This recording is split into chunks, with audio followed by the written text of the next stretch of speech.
त्रिभुवन के स्वामी ब्रह्मा विष्णु महेश धर्म सहित प्रकट हो गए। रंतिदेव जी लड़खड़ाते हुए उठे, चरणों में गिरे। भगवान ने कहा आखिरी परीक्षा तुम्हारी, तुम इतने 48 दिन के भूखे फिर भी अपने लिए नहीं रखा और पानी तक कुत्ते को दे दिया। तुमने मुझे खरीद लिया भगवान, ये है निष्ठा, तुमने मुझे खरीद लिया, तुम जो चाहो प्राप्त कर सकते हो। प्रसंग चल रहा है, दुष्यंत पुत्र महाराज भरत चक्रवर्ती सम्राट पद पर विराजमान हुए और बहुत सी यज्ञ की 133 अश्वमेध यज्ञ। जब उनके पुत्र उनके सामने आए, छोटे छोटे थे, तो उन्होंने देखा और अपनी पत्नियों से कहा मेरी वीरता और शूरता मेरी योग्यता के अधिकारी नहीं है, मेरे योग्य नहीं। जब ये देखा गया कि अब महाराज चक्रवर्ती सम्राट भरत निसंतान है, तो देवताओं ने योग लगाया। बृहस्पति जी महाराज अपने भाई की पत्नी के उदर में गर्भ स्थापित किया, जिनका नाम ममता था। अब इतना तेजस्वी पुत्र प्रकट हुआ, बृहस्पति जी कह रहे कि मेरा पुत्र है और तथ्य जी कह रहे मेरा पुत्र है। तो माँ ही निर्णय कर सकती किसका पुत्र है। तो ममता जी से पूछा गया संकोच मत करो, बताओ किसका पुत्र है। तो उन्होंने बताया बृहस्पति भगवान। दोनों छोड़ के चले गए। मरुद गणों ने उनका पोषण किया। उनका नाम हुआ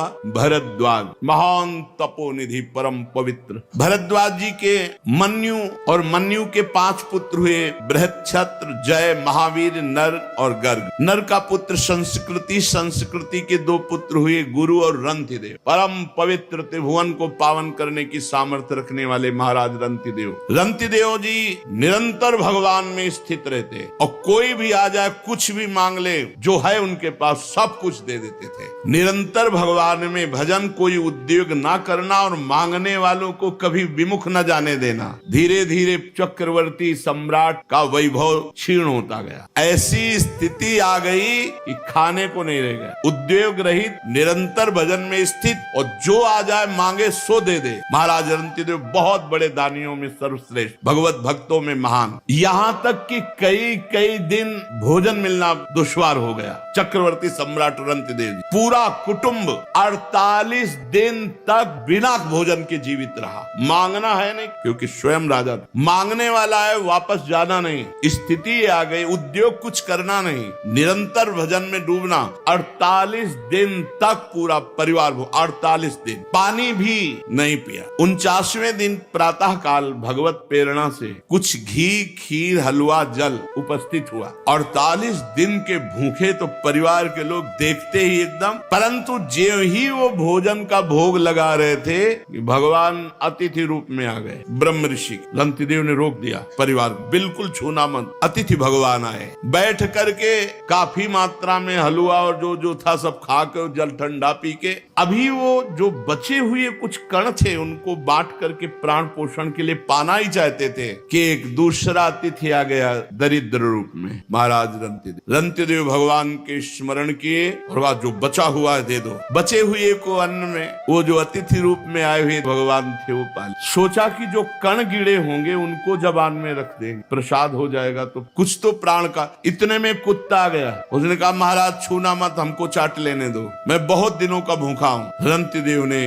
वो भी। इसके बाद भगवान का स्मरण किया और जो जल बचा था परिवार को जल दिया पीने को, खुद जल भी नहीं पिया। जल ही पीने के लिए आए, बांट करके तैयार हुए थे परिवार के जन की चांडाल आ गया, महाराज मैं बहुत प्यासा हूँ, पी ली। रंतिदेव जी ने जब जल पिलाया और वो चला गया, वो आंसुओं से पुलकित होकर भगवान से कहा ना कामये हम गतिमीश्वरात परामष्ट सिद्धिर्युक्ताम पुनर्भवम वा आरतिम प्रपद्ये खिल देह भाजा मंता स्थितो ये न भवन्ति दुखा।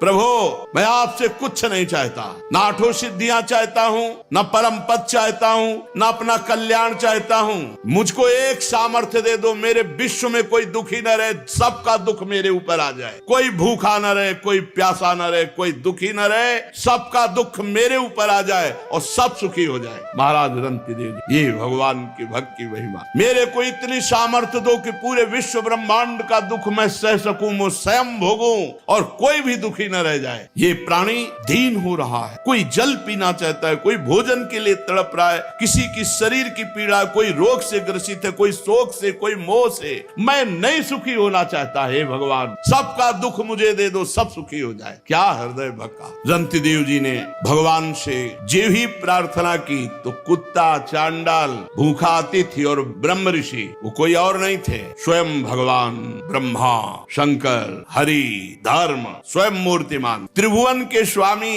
ब्रह्मा विष्णु महेश धर्म सहित प्रकट हो गए। रंतिदेव जी लड़खड़ाते हुए उठे, चरणों में गिरे। भगवान ने कहा आखिरी परीक्षा तुम्हारी थी। तुम इतने 48 दिन के भूखे फिर भी अपने लिए नहीं रखा और पानी तक कुत्ते को दे दिया। तुमने मुझे खरीद लिया भगवान, ये है निष्ठा। तुमने मुझे खरीद लिया, तुम जो चाहो प्राप्त कर सकते हो। उन्होंने कहा प्रभु आप देना भी क्या चाहोगे? त्रिगुणमयी माया, उसका प्रभाव तो आपकी कृपा से हम जान ही चुके हैं कि मिथ्या है, मुझे नहीं चाहिए। भगवान ने कहा तुम्हारे रिश्ते नाते जितने भी परिकर के हैं सबको मैं परम धाम देता हूं। संबंधी, रिश्ते, नाते, परिवार जितने जो हैं सब परम धाम भगवान ने कहा, परम धाम दे। भगवान के परम धाम को रंतिदेव पूरे परिकर सहित गए। ये है जीवन समर्पित कर दिया तो अनंत वैभव, अनंत आनंद, अनंत काल के लिए। फिर मन्य पुत्र गर्ग से शिनी, शिनी से गार्ग का जन्म हुआ, गार्ग से ब्राह्मण वंश चला। महावीर का पुत्र दुरतिक्षय, दुरतिक्षय का 3 पुत्र त्रयारुणी, कवि, पुष्कारुणी, ये तीनों ब्राह्मण ही हुए। बृहच्छत्र का पुत्र हस्ती हुआ, उसी से हस्तिनापुर बसी। हस्ती के 3 पुत्र अजमीर, दुमीड, पुरमीड। अजमीर के पुत्रों में प्री, मेधा आदि सब ब्रह्म ऋषि हो गए। अजमीर के एक पुत्र का नाम था बृहदिश, बृहदिश का पुत्र बृहदभानु, बृहदधनु का बृहत्काय, बृहत्काय का जयद्रथ, जयद्रथ का पुत्र हुआ विशद, विशद का सेनजीत। सेनजीत के 4 पुत्र है रुचिराष्ट्र, दृढ़हनु, काश्य और वत्स। रुचिराष्ट्र का पुत्र पार था, पार का प्रथुसेन, प्रथुसेन का नीप और उनके नीप के 100 पुत्र हुए। नीप की पत्नी छाया से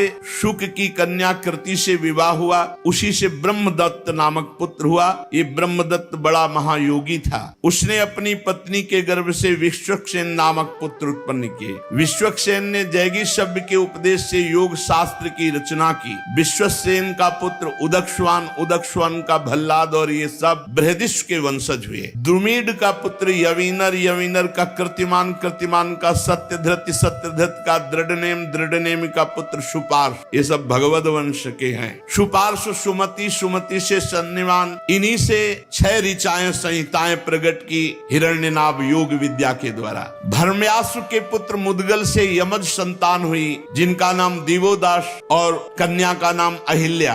अहिल्या का विवाह महर्षि गौतम ऋषि से हुआ। बहुत ही सुंदर त्रिभुवन सुंदरी अहिल्या जी थी, इसीलिए देवराज इंद्र आकर्षित हो गया था और वो गौतम ऋषि की पत्नी अहिल्या पर गंदी दृष्टि रख। देवराज इंद्र होकर, बोलो त्रिभुवन पति होकर, एक महात्मा की पत्नी अवसर ढूंढता रहा। तो प्रातः कालीन ब्रह्म मुहूर्त में गौतम ऋषि स्नान करने जाते थे, इसको यही अवसर मिला। तो ब्रह्म मुहूर्त नहीं था, उसने अपनी माया से उस समय मुर्गा बोलते वही प्रातः कालीन माना जाता था, घड़ी आदि तो थी नहीं। तो 2 बजे के पहले ही आवाज हुई। गौतम ऋषि को लगा तो कि आज बहुत जल्दी, पर उनको लगा कि शायद ध्यान में कमंडल उठाया, स्नान के ले गए। इतने में गौतम ऋषि का रूप धारण करके अहिल्या के पास गए। अहिल्या जी जब तक समझती तब तक गौतम ऋषि जब वहां नदी के किनारे गए तो धाराजू ने आज्ञा करी कि ये ब्रह्म मुहूर्त नहीं, मुझे मत स्पर्श करना, नहीं आपको दोष लगेगा। 4 बजे ही धाराजी में स्नान करना चाहिए। रात्रि में जैसे 2 बजे है, 1 बजे ये स्नान धाराजी में नहीं करना चाहिए, मर्यादा है। देखो ना, नंद बाबा गए थे तो वरुण के पार्षद ले गए थे। अब जब गौतम ऋषि वापस लौटे, उनको कुछ गड़बड़ लगा कि मेरे साथ माया के द्वारा कोई छल हुआ। इतना कौन सामर्थ्यशाली है कि मेरे को माया से वशीभूत कर ले? तो गए तो देवराज इंद्र गौतम ऋषि के रूप में अहिल्या के साथ। तो उनका कौन है तू धूर्त, जो मेरा रूप धारण किए? अब भयभीत होकर इसे अपने असली रूप में आना पड़ा, देवराज इंद्र के रूप में। कहा अच्छा, त्रिभुवन पति होकर, सर्व पूज्य होकर तू इतना निंदनीय कार्य करेगा? भग बहुत प्रिय है ना तुझे, जा 1000 भग का श्राप देता हूं, पूरे शरीर में तेरे भग हो जाए। मूत्र द्वार को भग कहते हैं। जा पूरे शरीर में 1000 भग हो जाए। अब 1000 भग हो जाए जिसके शरीर में, अब उसकी क्या दशा होगी? देवराज इंद्र है, घृणित कार्य का ऐसा दंड। चरणों में गिर पर रोने लगा। महात्मा गौतम जी के चरणों में गिर गया, रोने लगा, महाराज क्षमा करो और उद्धार करो मेरा, मैं कैसे सिंहासन पर बैठूंगा? तो बोले तब तक भोगना पड़ेगा जब तक रघुवंश में रामचंद्र जी का प्रादुर्भाव नहीं होता, तब तक भोग। और जब राम जी प्रकट होंगे, उनके दर्शन करने के लिए जाएगा, तो यही भग हजार नेत्रों में परिणित हो जाएंगे। शास्त्र नेत्रधारी भगवान इंद्र कहे गए। अहिल्या जी से कहा तुझे इतना ज्ञान नहीं कि तेरा पति का स्पर्श और अन्य का स्पर्श का कोई भेद नहीं। वो पति का रूप तो धारण कर सकता, लेकिन स्पर्श पत्थर की तरह पड़ी रही, तुझे ज्ञान नहीं रहा। जा, मैं तुझे शाप देता हूं कि तू पाषाण बन जा। तो उनका महाराज माना मेरी गलती, लेकिन आपका रूप था, बहुत विनय की। तो उनका जब भगवान श्री राम वनवास में आएंगे और तुम्हारा स्पर्श चरणों से करेंगे, तब तुम अपने स्वरूप को प्राप्त हो जाओगी। तो गौतम ऋषि के पुत्र हुए शतानंद जी, जो जनक जी के कुल गुरु पद पर विराजमान। शतानंद जी का पुत्र सत्यधृति, जो धनुर्विद्या में अत्यंत निपुण। सत्यधृति के पुत्र थे शरद्वान, ये महान धनुर्विद्या शरद्वान जी। एक दिन उर्वशी जी जा रही थी और शरद्वान जी ने देखा, तो देखते ही उनका ब्रह्मचर्य नष्ट हो गया। इतनी सुंदर उर्वशी जी। अब वो ब्रह्मचर्य मूंज में गिरा। मूंज एक लता होती, झाड़। तो उस वीर के दो भाग हो गए, उसमें पुत्र और पुत्री का जन्म हुआ। इतना तेजस्वी महापुरुषों का होता था। मूंज से पुत्र हो गए। जो पुत्र हुए वो कृपाचार्य और जो पुत्री हुई वो कृपी।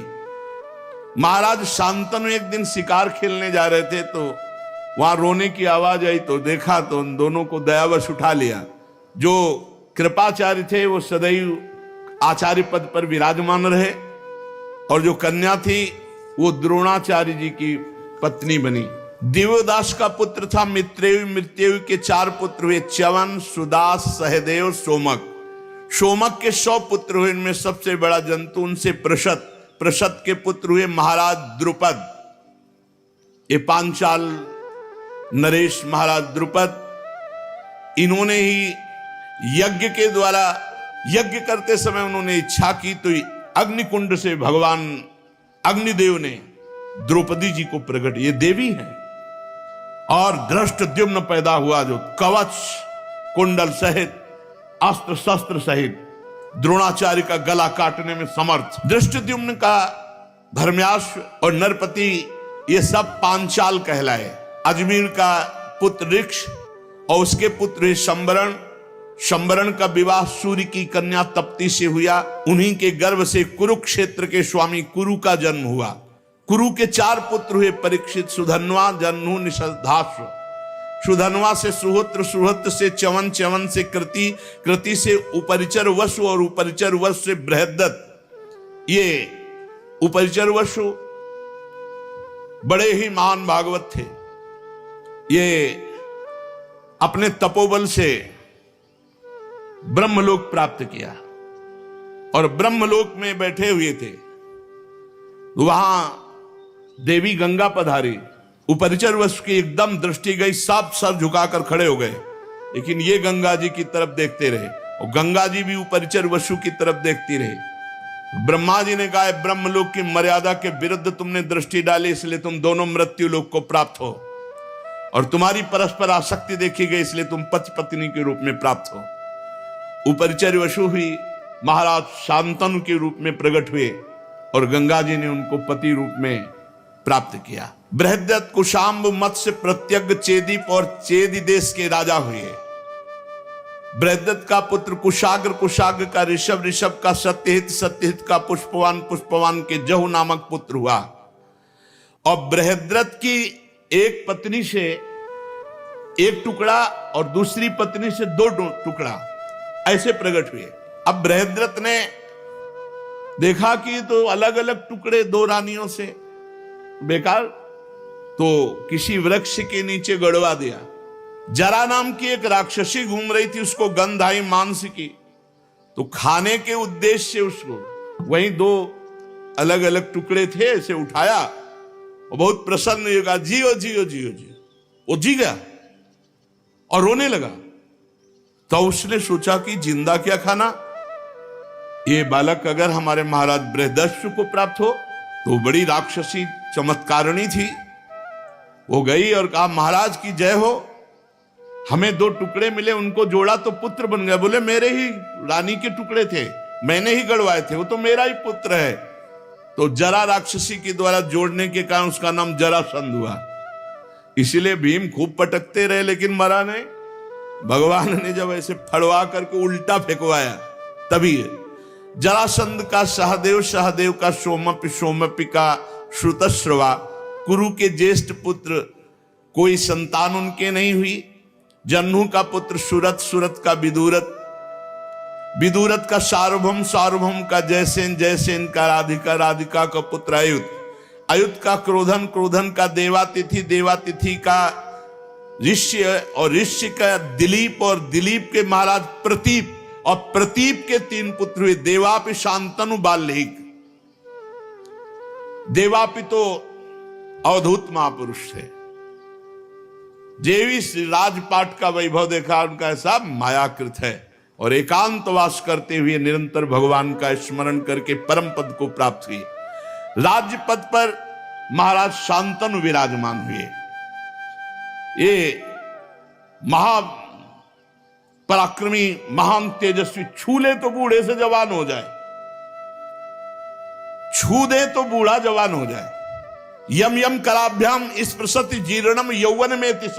उनके राज्य में कोई बूढ़ा नहीं रहता था, बूढ़ा जा रहा, छू दिया, जवान हो गया। महाराज शांत, अरे गंगा जी के पति बने कोई ऐसे खिलवाड़, ऐसे वैसे महापुरुष तो कोई कितना भी अशांत हो, छू ले तो शांति, इसीलिए उनका नाम शांतन। दवा की जरूरत ही नहीं है। करामात का चमत्कार रूप शांतनु महाराज। एक बार शांतनु जी के राज्य में 12 वर्ष तक इंद्र ने वर्षा नहीं की, तो ब्राह्मणों ने शांतनु से कहा कि तुमने एक क्रम तोड़ा है, तुम्हारे बड़े भाई देवापि हैं और उनका विवाह नहीं हुआ, उन्होंने राजपद स्वीकार नहीं किया, और तुमने विवाह कर लिया और राजपद स्वीकार किया, उनकी आज्ञा तो हुई नहीं। अब उनकी आज्ञा क्या, वो तो विरक्त महापुरुष। तो कहा तुम परिवेत्ता हो, इसलिए तुम्हारे राज्य में वर्षा नहीं होगी, 12 वर्ष तक वर्षा नहीं होगी। महाराज शांतनु वन में खोज की, और देवापि जब मिले तो उनसे अनुरोध किया। शांतनु के मंत्री अस्मरात ने पहले उन ब्राह्मणों को भेज दिया था सूचना देके कि शांतनु आ रहे हैं, प्रार्थना करेंगे राज्य के लिए, आपका क्या विचार है। उनका कदापि स्वीकार नहीं करें, बोले आप अपने में रहना। देवापि निंदा करने लगे शांतनु जब गए, उन्होंने कहा मुझे राज्य गृहस्थ धर्म बिल्कुल, इसलिए फिर वो लौट कर, देखो तब दोष नष्ट हुआ, फिर वो लौट करके आए तो वर्षा हो गई। कलयुग में जब चंद्रवंश का नाश हो जाएगा, तब सतयुग के प्रारंभ में यही सब सिद्ध महापुरुष जो कलाप ग्राम में इस समय रह रहे हैं, स्वर्ग से ऊपर, स्वर्गलोक, तपलोक, जनलोक, महारलोक, इनमें बड़े बड़े सिद्ध रह रहे हैं। शांतनु जी एक दिन गंगा के किनारे घूम रहे थे, तो उनको एक सुंदरी मिली, वो गंगा जी ही थी। इनके पिता जो प्रतीक थे वो हरिद्वार में बड़ी तपस्या कर रहे हैं। गंगा जी प्रसन्न हुई और आकर के दाहिनी गोद में बैठ गए जांग पे, और प्रतीक ऋषि से कहा कि मैं बहुत प्रसन्न हूं तुम्हारे ऊपर, मुझे स्वीकार करो। तो उनका हाँ बेटी। तो उनका आपने बेटी क्यों कहा? बोले दाहिनी जंघा पुत्री का अधिकार। तो उनका मैं तो आसक्त चित्त होके आई थी। तो बोले मेरे पुत्र वधू तो मेरी पुत्री के समान ही रहोगी। तो गंगा जी उनसे कहा था कि आपका पुत्र हमसे प्रश्न नहीं करेगा मैं कौन हूं और मैं क्या करती हूं, ये प्रश्न नहीं करेगा। जिस दिन प्रश्न किया उसी दिन चली जाऊंगी। शांतनु जी ने देखा ही केवल गंगा जी को, इतना सुंदर गंगा जी, नजदीक गए और कहा चक्रवर्ती सम्राट महाराज शांतनु आपकी दास्ता स्वीकार करता है, क्या आप हमारी प्रार्थना स्वीकार करते हैं? तो गंगा जी ने कहा शर्त, प्रश्न नहीं मैं कौन हूं, क्योंकि जान जाए कि गंगा जी हैं तो फिर स्पर्श करने की सामर्थ्य कहां। देव निधि भगवती ब्रह्म स्वरूप गंगा जी। दूसरी बात, मैं जो भी क्रिया करूंगी उस पर तुम प्रश्न नहीं करोगे। शांतनु ने कहा स्वीकार। तो कहा मैं आपकी अर्धांगिनी बन सकती हूँ। अब तो गंगा जी को रथ पे बैठा के लाए, पूरे हस्तिनापुर में आनंद की धूम मच गई। गंगा देवी तो रिद्धियां सिद्धियां सब महलों में लौटती। पहला पुत्र हुआ, सीधे उठाया और गंगा जी की धारा में जाके फेंक दिया। ये अष्टवसु हैं। भगवान वशिष्ठ जी के शाप से मनुष्य लोक को इनकी प्राप्ति हुई। विस्तार से चरित्र है। 2, 3, 4, 5, 6, 7, 8वें को जो उठा, कौन है तू? भीष्म जी 8वें, वही कौन है तू? अष्टवसुओं में वही। ऐसी मां तो मैंने कहीं नहीं देखा कि पैदा होते ही अपने पुत्र का वध कर दे, गंगा की धारा में फेंक दे। तू कौन है? ऐसी कैसी मां है तू? विकल हो गए महाराज शांतनु। गंगा जी ने कहा बस बस सावधान, तुम अब परिचय जानो, मैं ब्रह्मपुत्री गंगा हूं। हाथे जुड़ गए महाराज शांतनु। और मैं केवल साप के वशीभूत होकर आई थी, अब जा रही हूं, और ये पुत्र तुम्हें पूर्ण ज्ञानी महात्मा बना कर दूंगी। गंगा जी अंतर ध्यान हो। महाराज शांतनु ऐसे विरह में कि लग रहा था प्राण निकल जाएंगे। बस गंगा की धारा को देखना, गंगा जी की तरफ, गंगा जी की वही याद कि मैं जान नहीं पाया देवी गंगा हमारे पास इतने वर्षों तक रही। एक दिन वो धारा में देख रहे थे तो गंगा की धारा रुक गई, वो और प्राण की जो जिस धारा के सहारे था वो धारा भी गई। तो लगा रोक कौन सकता है? तो आगे देखा तो 9 किशोर बालक बाणों की बौछार से गंगा की धारा को रोक रहा। हे राजकुमार, कौन हो तुम इतने वीर? तो उनका मां, क्योंकि पुरुष को देखा, बोले मां। सोई गंगा जी प्रकट हो गए। अब तो महाराज शांतनु, कालो ये तुम्हारा पुत्र है देवव्रत। ये विश्व के समस्त धनुर्धरों से, जैसे भगवान परशुराम जी समस्त विद्याओं में, समस्त कलाओं में, समस्त अस्त्र शस्त्र आदि में परम प्रवीण और सत्य प्रतिज्ञ महात्मा देवव्रत, ये तुम्हारा पुत्र है। ले जाओ, तुम्हारे यश का विस्तार करेगा। तो उनका देवी आपका सानिध्य। गंगा जी काफी तसल्ली मिली देवव्रत से, पर विकलता गंगा जी शांतनु जी के भीष्म जी प्रकट हुए। शेष चर्चा आगे। श्री राधा वल्लभ लाल की।